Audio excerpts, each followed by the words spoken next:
A very warm welcome to LexTalk World Executive E-Meet on AI governance after the policy phase. Now, as you all know, AI continue to reshape industries globally. Conversations around governance, accountability, and practical implementations have become very and more important than ever before. Today's session brings together experienced leaders and experts to share perspective on how organizations are navigating this rapidly evolving landscape. Now, we are really honored to be joined by an exceptional panel of industry leaders. To start with, I have Julie Grantham. Now, she's a senior corporate counsel at Sienna. Along with her, we have Kyle joining us. Kyle Frankie, he's a senior corporate counsel at Hewlett Packard Enterprise. And today's moderator, it will be done, the session will be moderated by Michael DeSimone, Vice President, Corporate Counsel at Prudential Financial. Michael is widely respected for his leadership in corporate governance. I really thank all of you for joining us, and we look forward to an engaging and insightful discussion moving ahead. Over to you, Michael. Great. Thanks so much, AJ. Appreciate it. So today we're going to hit four topics and delve into them. We're going to spend about 10 minutes or so on each topic and then shift to kind of open dialogue and questions, and we can kind of dig into some more specific issues that you may want to talk about. The first topic we wanted to talk about was the idea of ownership and allocation responsibility, and that really, I think, is sort of one of the fundamental questions that keeps coming up in AI use, right? When AI is embedded across the business, who actually owns the risk there, right? And accountability for not only the successes, but the outcomes and the liability associated with it, right? More importantly, what we're going to try to do here is kind of talk about how organizations can make that real and practical and enforceable and executable rather than just having it on paper, right? It's nice to have an AI framework, but what does that mean in practice?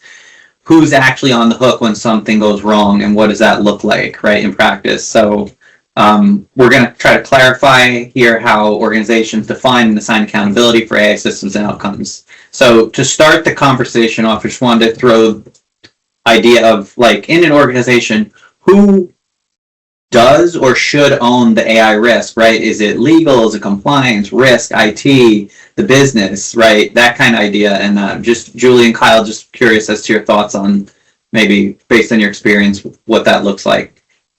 Thanks, Mike. To give a little context to my role and where my answers are going to come from, I am, as AJ said, I'm senior corporate counsel at Sienna.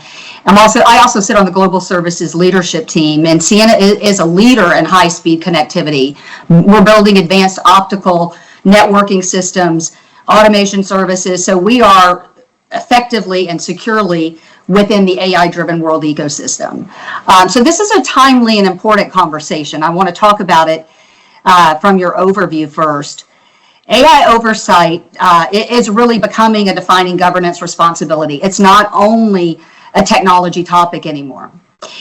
It's a question of trust. It's a question of accountability. It's a question of risk, discipline. And then I think, Mike, you and I talked about this almost or if not more importantly, from a for-profit corporation perspective, the long-term value creation.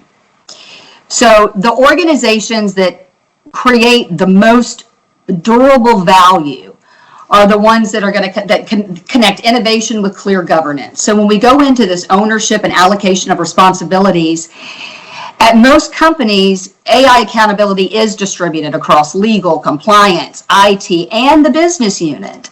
So that diffusion of responsibility in itself is a risk. And so when everyone owns it, nobody owns it. So I think a best practice is to build a clear ownership matrix. Every AI system in a consequential use case has a named business owner. It's been vetted by legal. There's a risk tier and a defined escalation path. It should live in a live registry, not a spreadsheet or something getting emailed around. I mean, we've got to flip the script in how we think about static information versus live information. We're in a live information world. So I hope that helps. Yeah, that's a really great perspective, I think, Julie. And I do I guess just to add 2 cents of how we handle it at HPE, because I totally see the risk of, if everybody owns it, nobody owns it. And at HPE, we're very big fans of having a big table. And so we actually do have an array of committees that mean to bring at least stakeholders or representative stakeholders from all those environments to a single spot, and kind of, we have this comment about centralized versus federalized ownership models. And I do think that there's some right balance of maybe centralization of information and oversight, even if there's still a bit of that federation as to maybe direct ownership or deployment of certain projects. Certainly some projects are going to be a lot more IT intensive in terms of figuring out what it means to deploy or regulate or control or comply with the AI against maybe some social issues, like if you have something that's scanning faces or being used for that kind of recognition software or making human decisions. Yeah. Very key points. Kyle, I'd like to double click on something that you said that I think is very important. When we look at centralized AI governance, because I think most mature companies have a hybrid of, there's some federated work. Federated work is better for speed, and when you have a mature organization, they're landing on a hybrid space of central standards and local implementation. So there's got to be flexibility for both to meet the speed. So again, being able to scale at speed but still govern with grit. Absolutely. Yeah, and I think to that point, interestingly, is there's the capability to break up where does decisioning sit, as in how high in the organization. Is it on an enterprise level? Because at CN and HPM, you guys have different divisions and units. Do you give agency to some of the localized business units to make, again, Julie, to your point on moving quickly but also respecting the need for innovation and making smart business decisions? Where at what height in the organization do you have that? Do you have your individualized business units maybe making some of those decisions, and then maybe a higher level accountability on enterprise level? But just curious from your guys' perspectives on sort of how high in the chain is the right place to find a spot. I think it's going to depend on I'm going to give you a real lawyer answer. It depends. It really depends on the size and the ecosystem of the business. At Sienna, we have a very strong GAI governance committee, which is made up of executive stakeholders from every business unit. So there is a holistic view of how we're governing AI within the enterprise. But also, it's a nuanced balance. Speed and agility, especially in an AI-driven world, is the winning ticket. So how do we allow for creativity and speed and innovation? How do we not stifle that yet still govern with grit? Yeah, and definitely, we're definitely balancing a lot of those same things here at HPE. It sounds like we have a similar structure with, kind of a I forget exactly what we call it, some form of oversight council that's business driven, but then we actually have another one that's ethics driven, just as like a special double check on some of these social issues that are just near and dear to us as a company. But I do want to highlight something that I think is interesting for attendees to think about, and it's something we've done at HPE, but when you're thinking about leveling for approvals or risk assessment, something we've actually managed to do is turn our AI assessment questionnaire process into something that's AI reviewed and processed, which is one of those things that's rapidly accelerating how quickly teams can deploy things. Some things that make it an easy approve, right, is if you're only using it for local central experimentation, test case, you're not having it customer facing, it's not going into hardware yet. Obviously once it starts doing those things, we want to look a little closer, we want to do more intensive review, but we found very early on that we were spending a lot of time, setting up meetings, reviewing stuff, expending human time and capital, reviewing what really didn't need a lot of review, things that were very sensitive or not very sensitive rather. And so just kind of something for folks to think about. Not everything needs to be escalated to be a business unit leader. Not everything needs to go to the CEO. Not, if it's something that's really not touching on some of these issues, it's good to be mindful of how you can be efficient with your risk assessment. Yeah, no, those are great points. So I think actually that's a good segue into our next topic we're going to cover, which is talking about going from principles of AI to controls and sort of that operating governance and what that looks like, right? I think at this stage in the game, most organizations have articulated some version of a responsible AI, right? Principles, we're just talking about fairness, transparency, accountability. But really, the challenge, I think, when the rubber meets the road is to say, how do you translate those into controls that are actually enforceable and defensible? What does good look like in practice?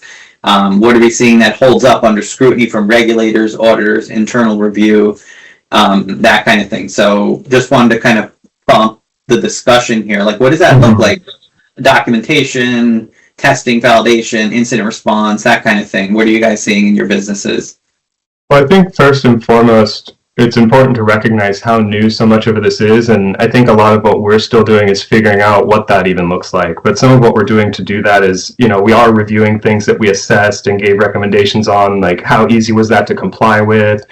Are these processes working? Are they actually even identifying the issues that need to be addressed? But, I will say that some of the learnings that we're having and come front of mind and laid, I don't know if people saw the Cursor article about, AI kind of going rogue a bit, but, being really careful about what rights you're giving to making disclosure about how you are using AI so that, you don't necessarily have employees giving a bunch of broad access, for example, to AI, to databases that maybe aren't ready for that kind of sensitive or potentially risky access. Kyle, I think you also you touched on a topic that kind of fits under our topic one of allocation and allocation of responsibility and ownership, but also bleeds into the topic of principles and controls, which is the human in the loop versus real accountability. And when we talk about rubber meets the road, Mike, I think this is where there's a dangerous misconception that human in the loop satisfies the accountability requirement. Courts have said it does not. A human rubber stamping AI output in 3 seconds is not providing meaningful oversight, and that will not hold up in litigation or regulatory exam. We're seeing that come out in case law. And so meaningful oversight, what does that even mean? I mean, I know we all run very fast in our day jobs. What does it look like? It means that the human who gets the AI output has context. They understand it. They have time to actually review the output and override the output if they need to. So that requires documented decision rights, not just a checkbox. So the human in the loop, I want to make sure that as we move together, because we are all future leaders in this in our industries with AI governance, to make sure that we understand that human in the loop is not just a tagline. It's a really meaningful and important thing to double click on within your organizations. And that goes to some of how this is rolled out, right? In the sense of a lot of recommendations go towards, pre-testing. Do we pilot it? How much do we look at it? But this is not a set it and forget it type thing. It needs constant monitoring, constant supervision, constant understanding of whether there are shifts in your business or the input or the output. And a lot of times, most of the controls focus on the front end and don't really take time to care for the back end in production and the continued risk. It's sort of one of those things where it's existing, continues to exist, and need to be tested, and like you guys are saying, just constantly monitored. Well, I think an important layer to that too, Michael, right, is just the evolution of models and the tools that are being used, right? Like I know that there are things that I was trying to do last year and had very different outputs than what I'm getting now when I'm trying to use these tools, for better or worse in different cases. It's important to check, as you're suggesting.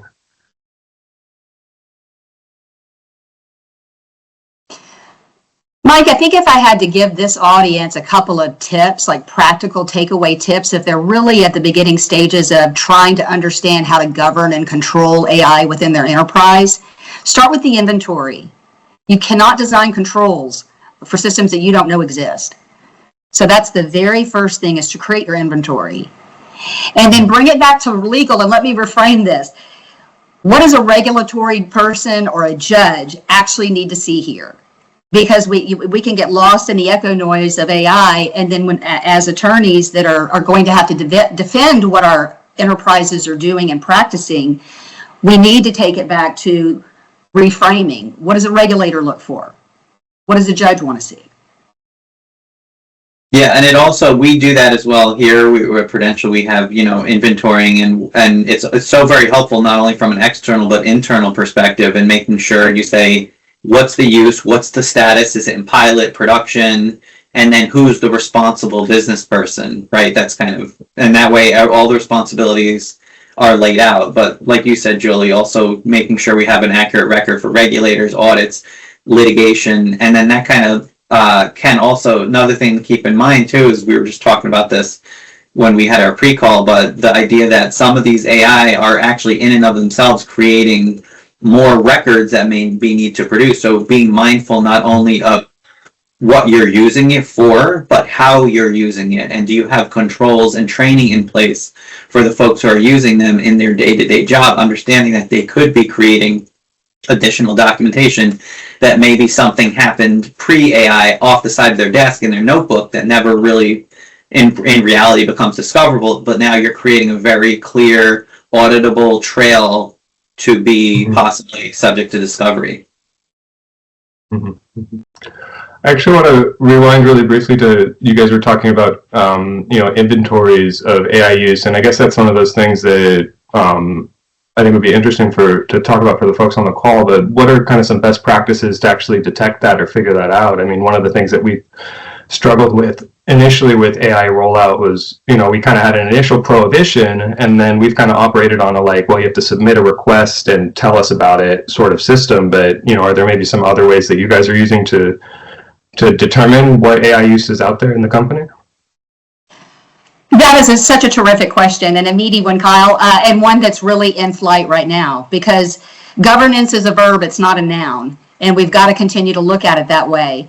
It's something that as enterprises and leaders within our organizations, we need to demonstrate continuously. So if we look at it, I go back to the regulators, litigants, and auditors, they're not asking anymore about whether we have an AI governance policy. That's not going to be the question. Everyone is going to have a policy.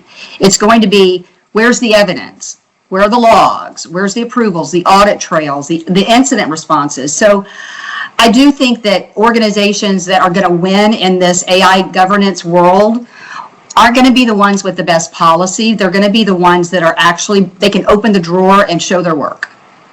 And that is where we all need to move to be, is to that state. It's post-deployment monitoring is critically important. Yes, and actually this topic is kind of, so I think I'll kind of shift here because kind of drifting into our next topic of lifestyle governance, and the themes that we're hearing across different organizations is that, governance is strong set intake, but then once it's deployed and operating, kind of trails off, right? And maybe digging in a little bit deeper about the full life cycle from approval, monitoring, updates, accountability. And Kyle, to your point, starting out with the intake, one of the things that we look at is, before we start employing it right, kind of looking at it as the use case. What do you want to use it for? What data is going in it? Which customer's data is going in it, to the extent it's not your own data? Are there any contractual restrictions that prohibit? Because we've seen a lot in contrasting our customers saying, we want to be able to sign off on every AI use case. We don't want you using our data to learn. We don't want, and then that makes it very challenging, because I'm sure, as you both know, and a lot of folks on the call, a lot of times the AI has become so intertwined with your inner workings of your business, it's not really practical a lot of times to agree to taking out or shielding certain customers' AI data from some of your use cases. And in some cases, it can actually harm the customer in the sense that they're not getting the latest and greatest AI technology that can actually better them. So to some degree, it's kind of making external data comfortable with how you're using it. But I think upfront, giving a risk classification upfront when we're inventorying, when they come in, and then also being very closely involved in the design, development, and then the testing and validation before you even get to any type of deployment. And then one other thing I want to mention is, I think organizations really have to kind of make a decision, like a fork in the road, say, are we going to control this or not? Because the last thing you want to do is having your workers inputting customer sensitive data into, let's say, some AI they found off of Google, and you don't know where that data is going, you don't know what the input is. So it's very much about, I think, creating your own AI or licensing AI in a controlled environment. Like, for example, I know at many companies, if you go on through your work computer, you type in an AI, it blocks it. It just says, no, come back to us. We have to work through our AI use cases. We don't want employees going off and using AI that maybe we just don't understand what's going on with that. So I think those are an interesting layer that has recently come to my attention that I want to add just to the thinking about uses of customer data that really is to the extent that you utilize other third-party service providers. So if you use Salesforce, for example, you actually are probably putting customer data into something that is having some amount of AI be processed or used on it. And, just to the point of maybe how unrealistic some of those things can be to comply with, or challenging, really. But how important it is for us as legal and regulatory type professionals to be mindful of how we can comply or navigate that. And Mike and Kyle, I know that you're familiar with this, but there's also a simultaneous work stream when we talk about AI in enterprises, because we also deal with AI in our products. So it's two different scripts, and I know, and that's certainly a strain that I don't want to pull on this call, but it is something that organizations that are incorporating AI into their actual products and services they're delivering, the value they're creating for customers, that's something that clearly falls within a governance mind frame and framework as well. Right. But I think, just in thinking about the life cycle thing, I was thinking about it earlier today, and certainly as a member of a large corporation, we have a lot of internal checks and balances, internal audit, and that kind of thing. And I feel like it gets treated like most other risks. Like any other risk, you want to periodically be reviewing, checking in, confirming what's current in the market, what new evolution of models are out there. If you haven't heard about Mythos, but with cloud AI, you should probably go read up a little bit on it just so you know what that is. And just as much as you would be paying attention to the fact that there's maybe heightened tension or trade restrictions, like any other risk to your business. You want to make sure it's folded into your regular assessment and models. And I think it's one of these things that maybe has more frequent touch points in the near term because it is accelerating and changing so quickly. But I can see it, falling into the regular course of routine governance in the long term. But it's really important, I think, that you're having a way to have a checkpoint with the people who are on the ground and actually using these systems, right? You don't want to just have some. I mentioned we use the AI triage tool, that doesn't remove the human in the loop. In fact, we actually are basically auditing the AI workflow inherently as a team, because what we do, right, is we do use that, but then we randomly select even some of the approvals to essentially audit the AI use, right? And that's just kind of a nice check in and make sure that stuff's flowing the way it should when you're using the AI, as well as confirming that, it's a little complex because it's kind of like a meta layer. I'm talking about, reviewing our internal use of AI to review AI, as well as checking the underlying AI in that process. So 2 birds, 1 stone. You brought up something that I want to raise that triggered in my mind, the whole idea of when you're analyzing this, and you kind of have to look at it in 2 tranches, right? The AI risk and then the business risk. Because a lot of the times you have to be careful about the AI guys or the girls who are doing the work on the AI. They're focused on the AI risk, right? And then on the other side, you don't want them to keep pushing it and then the business risk isn't considered, because those are very 2 different types of risk, right? So there's an AI risk and then a business risk, and a lot of times you have to make sure that they work in lockstep with one another and one doesn't move too quickly, but at the same time that one does not slow the other one down. So it's often very tricky. But when people are talking about AI, sometimes in the risk, I always say, wait a minute, are we talking about AI risk or are we talking about the business risk? And it's very important, I think, to tease those 2 separate concepts out, because they can be very different, because the AI risk can be low, but the business risk can be high. They don't always line up. Yes, I love that. And Michael, I would buttress that with legal's most valuable role in AI right now, I believe, is not saying no. It's building the framework. It's building the framework that allows for governance, for businesses to move at speed. So this is literally an opportunity for legal to say, no, I'm not saying no. I'm saying yes, but with governance and with risk controls and with humans in the loop. An opportunity for us to lean in to the business. Well, and I think, it really just goes to the underlying, goal here, right? Like, we're here to enable the business, right? We're mindful of risk, but, obviously the least risky thing is to not do anything at all, but that in its own way is also the most risky thing. So, in this environment, right, it's just really important, I think, that people have that front and center. So, very good point.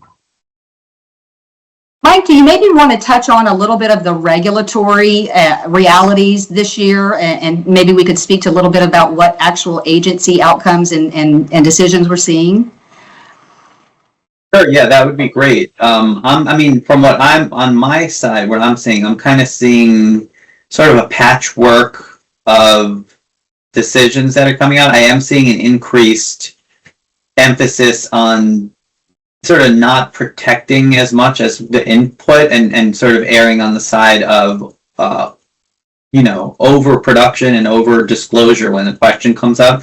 The idea of not really, we were talking about this at our prep meeting, but the idea that sort of when you onboard an AI use, that idea of the black box, right? And what's going into it, what's the input and what's the output. A lot of times, if let's say you license an AI use model from a tech company and you're, let's say, in a different industry, your regulators, you're basically taking in a technology from an industry that you're not in and presenting it, kind of intertwining it with your business and then putting an output, and the regulators look at that and say, wait a minute, what's the input? How is this happening? What decisioning is? And a lot of times you may not have insight into that. A lot of times as far as what's in the black box, you can put controls in place to try to monitor it, but when regulators, what I'm seeing is an increasing desire to press and get under the hood, and that creates a tension between you and your vendor where you're saying, give me some information. I have a regulator asking, and the vendor looks at you and says, wait a minute, they're not my regulator. This is proprietary information. There's only so much I can give. So I'm seeing a lot of that tension amongst the regulators, at least in my industry. Julie, Kyle, anything you're seeing on your end? What I'm reading right now, which I find interesting, is in what's going on with the SEC and AI-related material risk disclosures that are required. The boilerplate AI may present risks language is not sufficient anymore. So we need to be describing what our actual controls are. That's what the SEC is asking for now. Board accountability. Good Lord. I mean, our own boards. Boards are starting to ask for AI incident response plans the way before that they asked for any kind of cybersecurity incident policy. So it's becoming something that boards are expecting. If you don't have one, you need to build one for certain for your board. I think the board education, I'll just want to spin on that for a minute, is a challenge because this is a rapidly evolving technology. And most directors don't have the technical background that most people on this call probably do or to be interested in joining. So keep that in mind, because to evaluate AI risk without guidance is not to evaluate AI. So being able to educate our boards, be legal and compliance, being able to translate into plain English what the risk is, make it legible for others who are not in, regular early adopters and users. Education is a big part of getting buy-in from board and executive leadership for sure. Definitely agree with that. And just to emphasize the education point, it was an interesting point of feedback from shareholders this proxy season and engagement cycle where they were really interested in hearing what we're doing to upskill the board or make sure the board has appropriate education and awareness to provide that oversight. So it's obviously very important to shareholders and going to become, I think, increasingly important that, you know, we do all those things that you just said, Julie. I think the big challenge we all have, though, is that, you know, what does that look like, right? We really are on the bleeding edge of this. But I do want to add actually a funny wrinkle that we encountered, and just something for folks to be aware of. But, you know, your board members are humans too, and actually if you're sending them a lot of materials, maybe they want to use AI, and you should maybe think about educating them just so that they use AI perhaps in a way that's company sanctioned and using the tools that you approve, and not sending what are probably among the most sensitive materials to the ether, this black box that Michael was talking about. And yeah, I think, you know, the big topic really, if you are looking to prepare something like that, is to focus, I think, on agentic AI and to figure out how to explain to boards how like really what companies of the future are going to look like. I forget what consultancy it was, maybe it was McKinley. You know, they touted having AI agent employees and counted them as part of their headcount, or you see reference to companies wanting to sell licenses for AI agents, and you know that factors into risk because AI agents right now seem free and easy, but if you have an army of 50 of them in unknown way, you may not recognize this, but agents can kind of create more agents. Like they have a little bit of their own power to send off other people, so that there's kind of this cascading effect out there, and it's just an element of risk, an angle of risk to think about and recognize that this black box actually has more black boxes. 2 cents.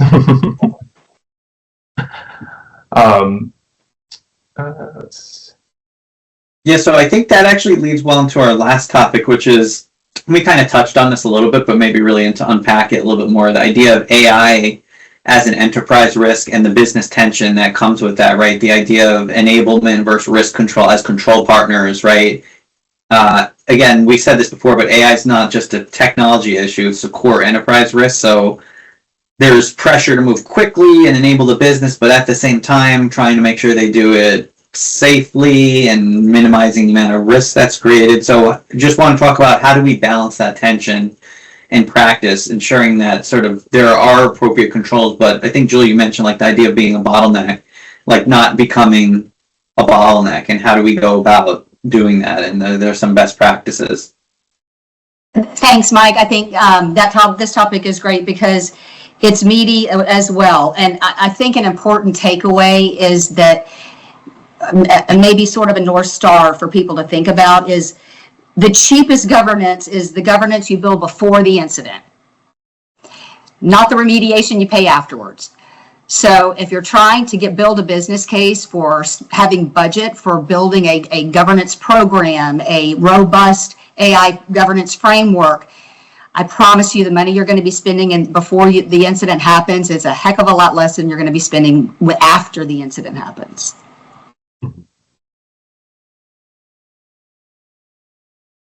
Yep. And I do think that there's important to look at the multifacets of what the risk is, right? It's not only legal, it's regulatory, reputational, operational, all different things kind of coming together. And then, Kyle, you mentioned this, but the idea of getting board oversight and education and understanding that really kind of understand what it means to inform and upskill and that kind of thing, and getting everyone up to speed. And I don't know, actually, this is a question I want to ask Julie and Kyle. At your organizations, do you track AI utilization amongst your employees? And is it about what you, if you do, is it what you expected, lower than?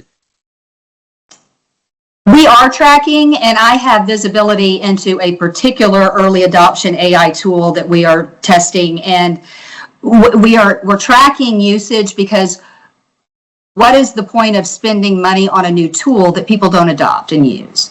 So, and at some point there may be a forcing function to push people into using tools. That's being explored. It is definitely just an open conversation. Governance is not a break. Governance is not a break on AI adoption. I want to make that clear. But it is the prerequisite for sustainable adoption and sustainable governance. Yeah, we definitely are monitoring, mostly because it does have a cost element. I think that there is, though, an overwhelming push to use more. We're still very much in favor of people finding more use cases or pushing further, which tells me that it's not some situation where we're using too much of it. I don't know if we'll ever reach that point. But I think the thing that is most interesting to me that we've done with some of our tools, it's not like across the board with AI, but some of the programs we've made or certain review tools will actually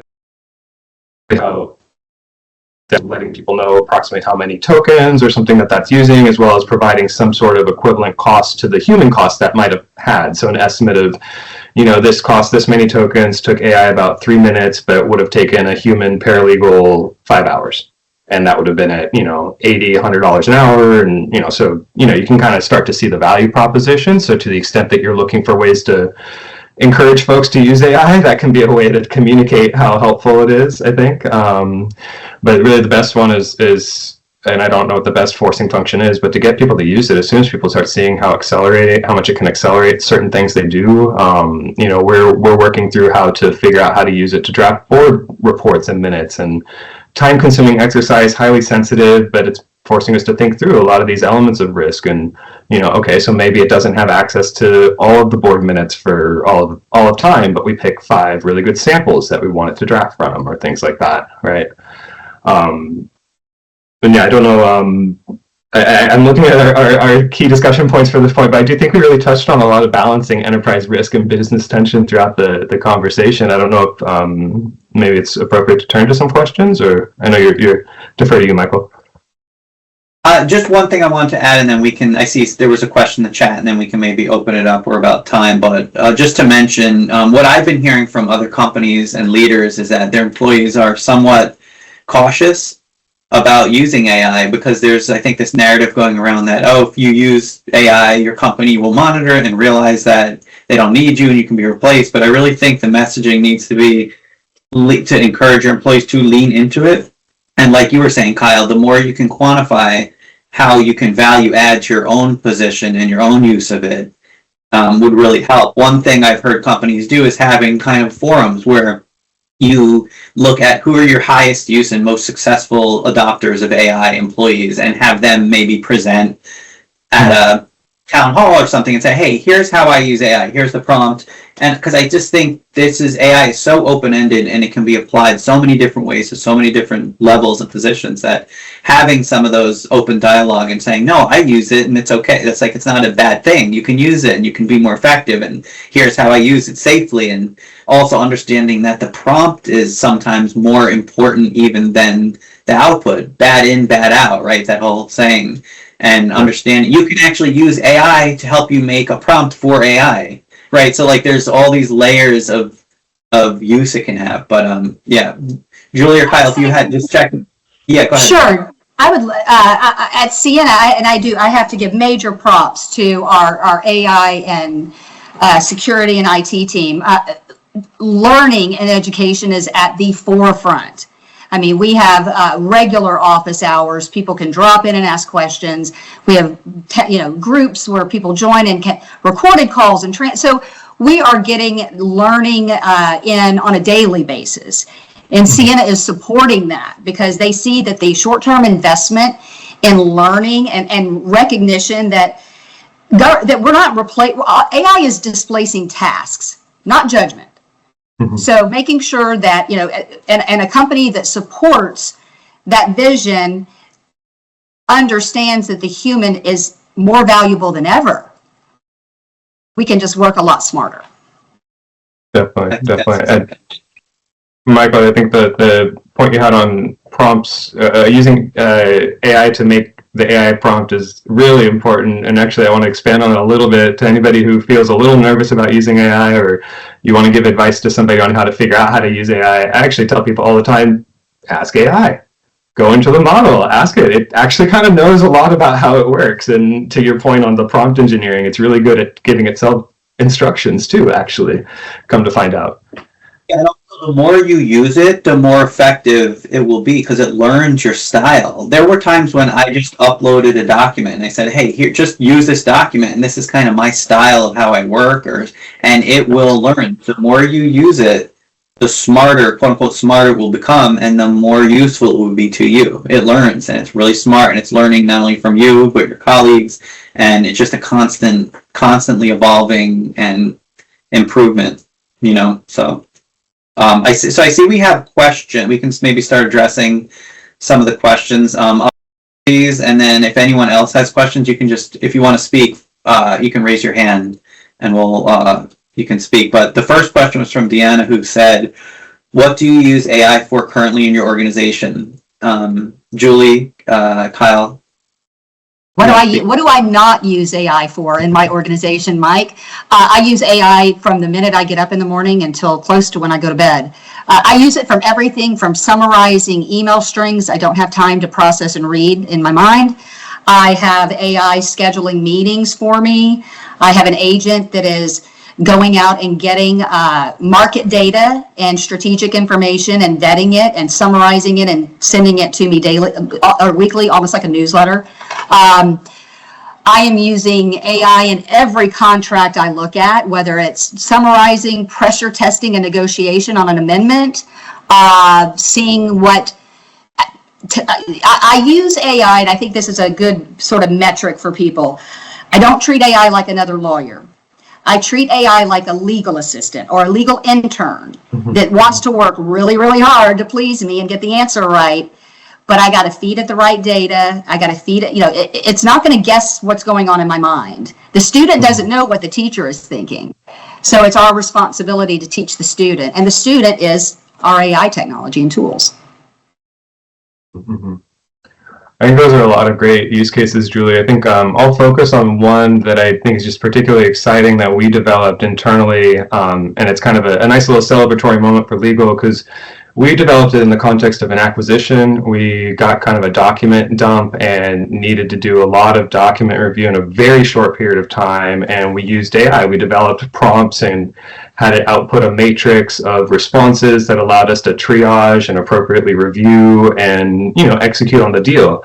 But where it's exciting is we have a community event called TechCon, and it encourages employees to bring technologies and innovations together and discuss them and all these kinds of things. And so legal actually brought this tool to that event, and the business leaders got so excited by it that they've actually figured out how to take it and operationalize it across a lot of other functions, because we call it the batch automated review tool. And you can think about how many things you might have batches of documents and be able to automate review. And it basically boils down to creating a matrix search, which the prompt, the LLM is given a bunch of prompts, like 10, 20 different things that it's going to look for, and it looks for those 10 to 20 things across hundreds, thousands of documents, and it turns out it does pretty okay for some amount of balancing that business and AI enterprise risk that we were talking about earlier.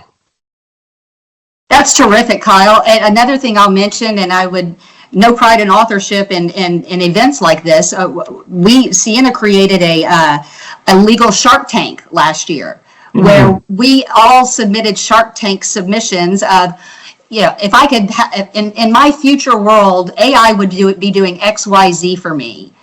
And then if the project was selected by one of the Shark Tank team leaders, then that project has been worked on and taken to fruition. So I currently have 2 projects I submitted that have been taken to fruition.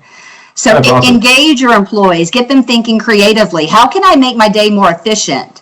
What would be great if I could do X? Because I promise you, AI can probably help you get there. That's amazing, Julie. Did Sienna allow you to be involved in the actual development of it as well, or was it kind of they just took and ran with it? Oh, no, we are doing this in collaboration. We cross-collaborate with every function. So, yeah, it's terrific. Yeah, and just one quick thing on this before we move to the next question. One of my favorite day-to-day uses is just when I have meetings and I'm jumping from one meeting to the next, and I can pop in, let's say 5 minutes before my next meeting and say, hey, give me a quick primer on the next meeting, prep me for the next meeting, and it will go through, hey, last time you met on this, it goes through your emails and all your documents, say last time you met on this was this date, here's the advice you gave, here's what's outstanding, here's what you need to know, here's who's attending, here's your goal, here's what you need to get done.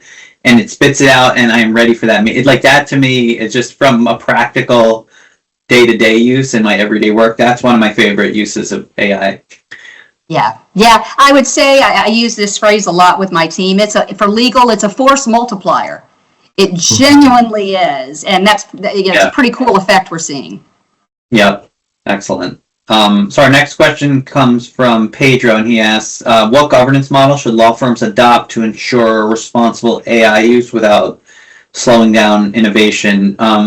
On this point, I'll just start with maybe what I think, or what I've seen in organizations is, it kind of starts out with sort of, I think it can't happen overnight. I think it has to be phased in, and it has to run according to the type of workers you have, your business. But what I see is sort of the start of sort of a centralized governance situation. And then once you get up to speed and you message out and socialize the standards, you can then empower and have more appreciation and confidence that your business can abide by standards, maybe in a less formalized manner, with some level, right, obviously, of some level of oversight and boundaries, but then kind of peel back the onion and give more and more flexibility to allow them and empower your business to kind of act more agile and be able to move more quickly. So starting out with the more centralized, and then slowly kind of giving it, like maybe having it on a business level and then on a team level, and kind of that's what I've seen a number of companies roll out who haven't had any governance. Yes, I would buttress that. That's what I've seen in different industries. My tip would be, don't wait for a comprehensive program before starting. Governance is iterative, and it will continue to be iterative because it is a verb. Start with visibility, then add your controls. I think you have to have visibility into what is actually taking place within your organization from an AI perspective before you can control it. And just I think very consistent with those comments, or thinking about how you can accelerate or deploy quickly. Noting that the question's asking about law firms, think about those particularly. I think you're uniquely positioned to actually accelerate your use of AI very early on. You just make sure you're stripping out confidential information. You're not having client data in there, and that's going to identify, I think, where you maybe want to draft a lot of your policy around, which is what tools are permissible to use client data in, to the extent you think that might be valuable to some analysis or process you want to run. But I know lawyers get a pretty bad rap about being shy about technology, and hopefully not the group here, certainly as you're curious, but don't be shy. Go ask generic stuff. I mentioned, my company had a prohibition on AI early on, but, we found generic ways to ask stuff. Or I work in the public security space, so, I used our public filings. That's not confidential information. AI probably already scraped it. So you actually probably have a lot of things you could do with it that wouldn't even touch on the areas of risk or concern. But it's about messaging that clearly for folks, right? So, you don't want to just say use AI freely and do whatever you want, but, feel free to use AI as long as you don't put confidential information in. And that's basically what we did at HPE.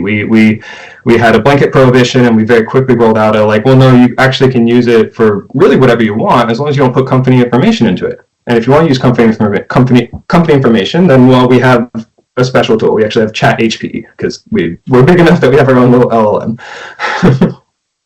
We've got Sienna GPT. There you go. Great. So I think we're all kind of building our own here as we go. Yeah.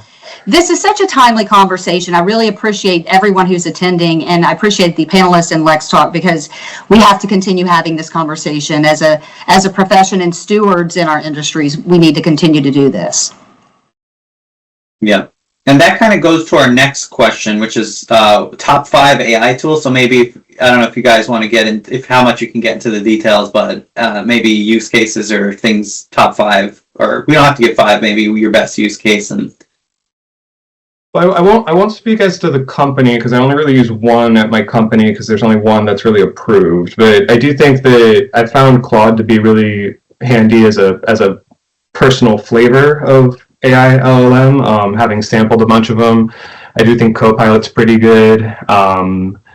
I think really at the end of the day, a lot of the models are very similar in what they're doing. And, what you said earlier, Michael, like it's really about using them and understanding that much like your Google algorithm and all those cookies you picked up on the internet are influencing what you're seeing, that what you're doing with the LLM is influencing what you're seeing. And that kind of is true no matter what model you're using. So it's really about being disciplined, having good governance and good practices when you're using AI, no matter what tool.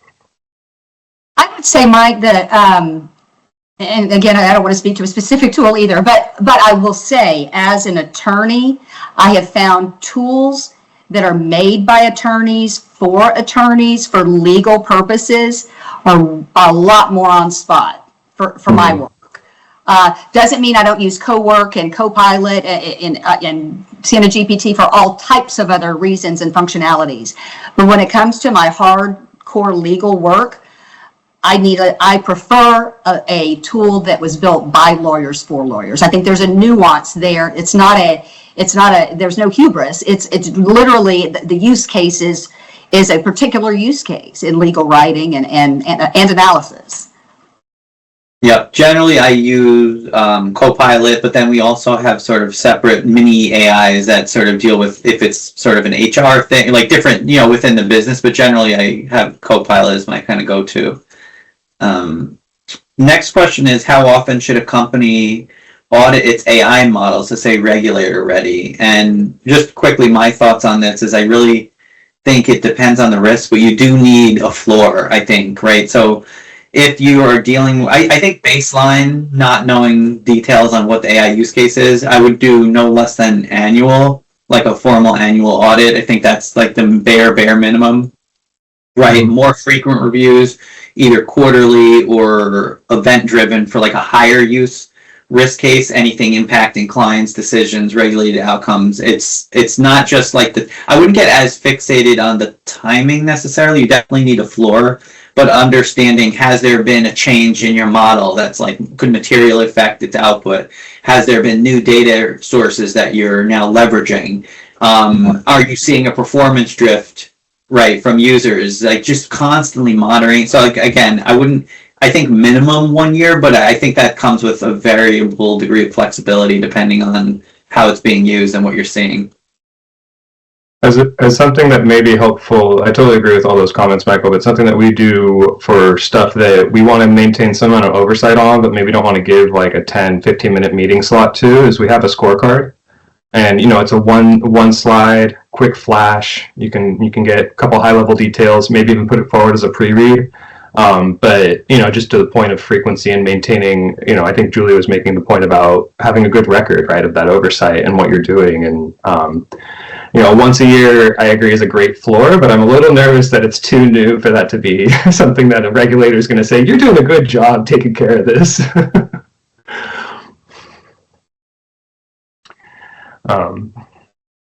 Yeah, Julie, I'm curious to hear if you have thoughts on timing or I agree with what you both said. I do think that the right model depends on the organization size and risk profile. Companies that are high risk in terms of their PPI and cybersecurity will likely need to be having more regular audits. Mm-hmm. And it may be something that they need to also look at their customer contracts. There may be requirements for audits that they're forgetting about that now AI falls under. And Julie, that's a very good point, because sometimes there are not only audit requirements, but we have to generate some type of report, right, to your clients. So yeah, that's always good to keep an eye on. The contractual obligations may be stricter than even some of the regulatory requirements you're subject to, if any. Yeah, so you need to dig into those, those contracts that were negotiated 10 and 15 years ago. We need to put fresh eyes on them in an AI age. Yeah, because you could have general audit requirements or reporting, and now that implicates something that was never even contemplated. Like you said, Julie, 10, 15 years ago, they would have never thought that was something on the table, and it, based on the broad language, it could get swept in. It certainly can, and that's a risk right there. Yeah. So I'm not seeing any other questions in the chat. If anyone has anything else, please feel free to put it in there. We have a couple of minutes, but just let us know.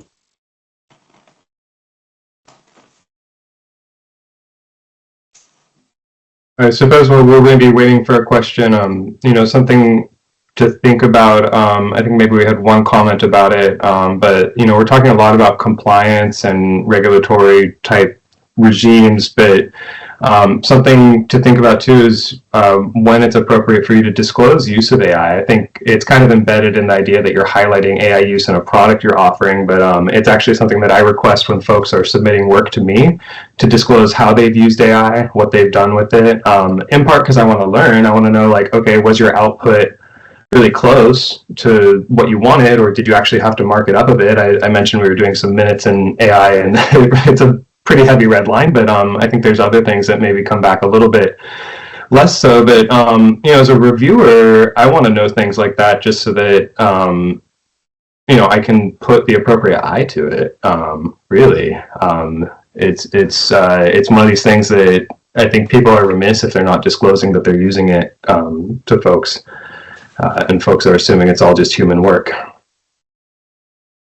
Yeah, and I think that's especially important where the AI is sort of shaping the substance of the response rather than the form, right? I think that's really where the line will probably, it hasn't come out that directly yet and from a regulatory perspective, but I think that's where it's going to go, where it's sort of substantively, whether you're interacting with clients or affecting outcomes, it's going to be, there's going to be increased requirements of transparency, right? When it's substance over form. I agree with that. And I think, I'll sum it up in a last statement for me, which is, again, the organizations and your enterprises that are going to win in this AI governance sort of race, it's going to be the ones that, it's not going to be the ones with the best policy within four corners of a document. It is the one that can open the drawer and show the evidence. And so that it's really being able to substantiate what we're doing, how we're doing it, and transparency, just like you said, Mike. Yeah, and Sereno just put a question about limits on, like, where you draw the line in corporation between using this tool and an overuse of it, and that's kind of where we were going just with that. And just, I think, like we said, efficiency, first drafts, but humans, when it substitute human analysis, decision, and outputs, that's when I think sort of you need to have a red line, right? You don't want people relying on something and not actually understanding what the output is, or don't validate it. Or we've seen you see the news articles on, these AI creating fake cases and that kind of thing. And that's just, that's sort of an extreme example. But the thing to keep in mind with AI is a lot of times if you don't have good controls or direction in AI, it aims to please, right? It's going to try to give you, it's friendly, it wants to be helpful, sometimes at the risk and compromise of truth or reality, or sometimes it will just try, it pushes to the center. If it doesn't have what it needs, sometimes it aims to please. And while that's very nice, it also creates a lot of risk. So you just have to be very careful and take accountability for how you use it and the output you're adopting as your own. You have to remember that. I suggest cross-examining every AI output you get. I constantly ask my output, are you sure that I'll even trick it and say, I don't think that answer's right to number 8. Believe it or not, it comes back and says, Julie, I'm so sorry, you were right. Really weird story. So I was using one of our HR AI tools, and something came back and was way off. Very polite. I wasn't rude. I just said, hey, I think you're way off here. Here's why. I put the whole thing. I got an email 2 weeks later from the AI thing, and it said, thank you so much. It kind of said, like, I've been thinking about what you said. Thank you so much. Here's some training programs within your company that I think would be great. You'll be a great leader for calling that out. Most people, and it was weird, but sometimes you have to speak up. Like, on it, it's weird, but you have to correct it sometimes when you see it veering left. Otherwise, it's almost like, right, they say when you take a pilot takes a 2-degree turn, and then in 100 miles, he's like way off of where he started. But in the beginning, it was just a small degree, but you have to be careful because you got to correct course very early.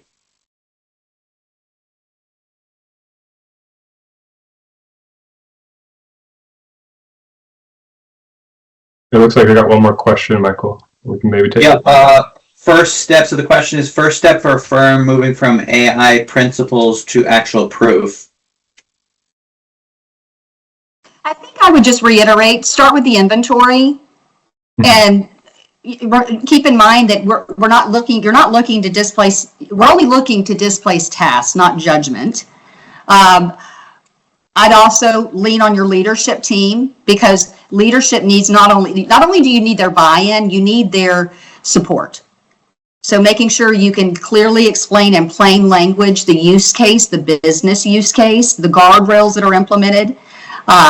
The more you can, argue your case from a financial and business perspective, the more support you're going to get internally.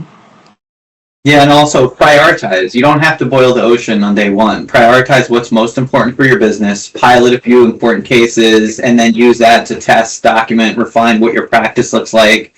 And then you can roll out more broadly, the use cases, and then the measurable controls will follow. I think that's a smart way to do it. Yeah, and I would just say, it's like any other document or just piece of disclosure. Keep your records. Don't use a bunch of AI and then delete your chat logs so that you can't show how you used it or prove up what inputs you had, because all of that's going to be very important to show that you actually did give it good inputs, and that's why you got your output. And if there's ever scrutiny on your output, that's the first thing you have to look at. So I think, we do not have any more questions coming in, and it's also the time. All right, so as we come to a close of today's Executive E-Meet, I would like to extend my sincere thanks, to all our distinguished speakers, for sharing such valuable insight and perspectives on AI governance and the evolving regulatory landscape. And a special thanks to a lovely audience for their active participation. Thanks a lot.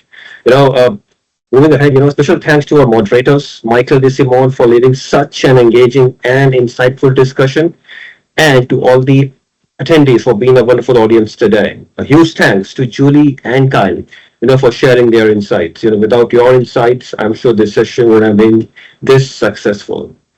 And, I sincerely hope that today's session provided meaningful takeaways and practical perspective that you can carry forward into your organization and leadership strategies. Now, before we conclude, we are excited to invite all of you to join us for our upcoming LexTalk World Executive E-Meet, Data Privacy and the Shadow Data Minefield, where we will explore digital ecosystem. Stay tuned for the dates. On behalf of LexTalk World, thank you. Thank you once again for joining us today. We look forward to welcoming you again at our next E-Meet. Thank you, speakers. Thank you, wonderful audience. Thank you, everyone. thank you. Bye-bye. Bye-bye. Bye-bye.